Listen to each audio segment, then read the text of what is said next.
जी हाँ दोस्तों, आप जिस चैनल पे अभी अभी आए उस चैनल का नाम है रियल वन एजुकेशन और मैं हूँ जयप्रकाश। आज मैं आपको महत्वपूर्ण प्रश्नों के बारे में बताने जा रहा हूँ जो कि एग्जाम की दृष्टि से बहुत ही महत्वपूर्ण है। तो चलिए देर नहीं करते इस वीडियो को स्टार्ट करते हैं। और हाँ, आपको हर एक प्रश्न में 5 सेकंड का टाइम भी दिया गया है जिससे आप ना आंसर कमेंट में भी दे सकते हैं। तो दोस्तों ये रहा आपके स्क्रीन पे आपका पहला प्रश्न। ऊष्मागति का प्रथम नियम किस अवधारणा पर आधारित है? ऑप्शन ए कार्य संरक्षण, दूसरा है ताप संरक्षण और तीसरा ऑप्शन है ऊर्जा संरक्षण और लास्ट ऑप्शन है तीनों पर। तो दोस्तों आपके पास कमेंट करने का केवल 5 सेकेंड।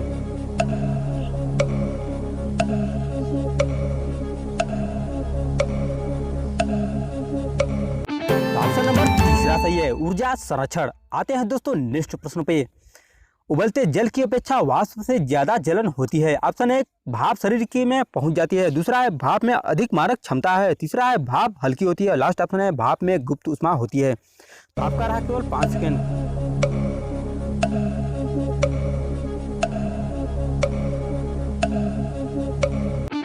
ऑप्शन नंबर चौथा सही है, भाप में गुप्त ऊष्मा होती है। तो दोस्तों आते हैं नेक्स्ट प्रश्न पे। पहाड़ों पर पानी उबलता है। ऑप्शन एक 100 डिग्री से अधिक पर, दूसरा है 100 डिग्री से कम पर, तीसरा ऑप्शन है 100 डिग्री पर और लास्ट ऑप्शन है दोस्तों कोई नहीं। तो आपके पास केवल और केवल 5 सेकेंड।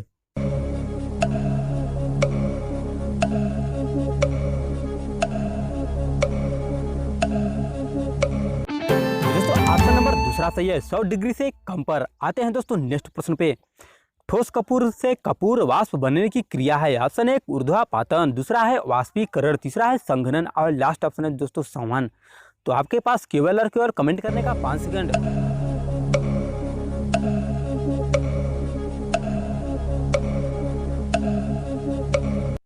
तो ऑप्शन नंबर पहला सही है, ऊर्ध्वापातन। आते हैं दोस्तों नेक्स्ट प्रश्न पे। क्वथनांक से पहले वाष्प बनने की क्रिया है। ऑप्शन एक हिमीकरण, दूसरा है संघनन और तीसरा ऑप्शन है वाष्पीकरण और लास्ट ऑप्शन है कोई नहीं। तो दोस्तों आपके पास केवल 5 सेकेंड।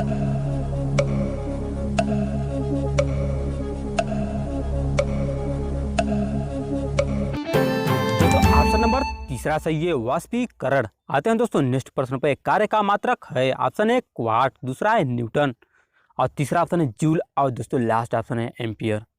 तो दोस्तों आपके पास केवल 5 सेकेंड।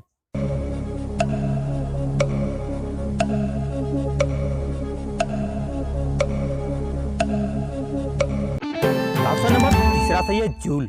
आते हैं दोस्तों नेक्स्ट प्रश्न पे।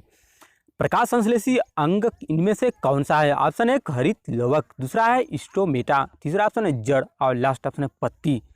तो दोस्तों केवल और केवल 5 सेकेंड।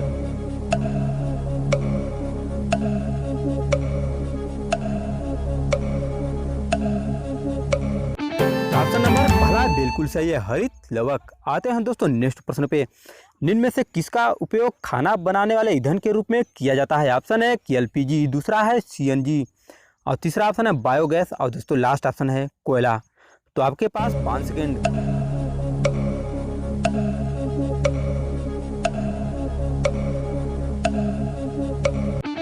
ऑप्शन नंबर दूसरा सही है सीएनजी। आते हैं दोस्तों नेक्स्ट प्रश्न पे। सौर सेल बनाने के लिए किस धातु का उपयोग किया जाता है? ऑप्शन एक स्टील, दूसरा है अभ्रक, तीसरा है सिलिकॉन और दोस्तों लास्ट ऑप्शन है सीसा। आपके पास केवल 5 सेकेंड।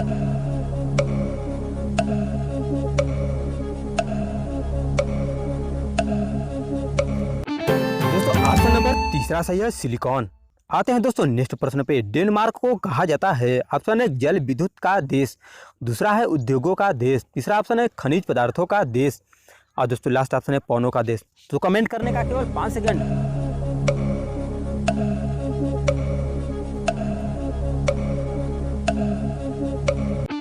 ऑप्शन नंबर चौथा सही है, पौनों का देश। आते हैं दोस्तों नेक्स्ट प्रश्न पे।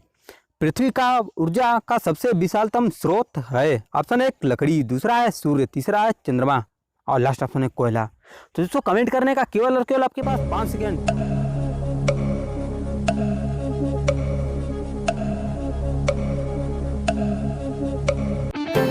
ऑप्शन नंबर दूसरा सही है सूर्य। आते हैं दोस्तों नेक्स्ट प्रश्न पे। इनमें से कौन नवीकरणीय ऊर्जा है? ऑप्शन एक कोयला, दूसरा है प्राकृतिक गैस, तीसरा है सौर ऊर्जा और दोस्तों लास्ट ऑप्शन है पेट्रोल।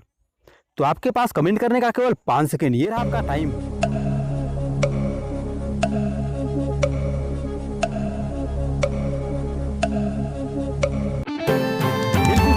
ऑप्शन नंबर तीसरा सही है, सौर ऊर्जा।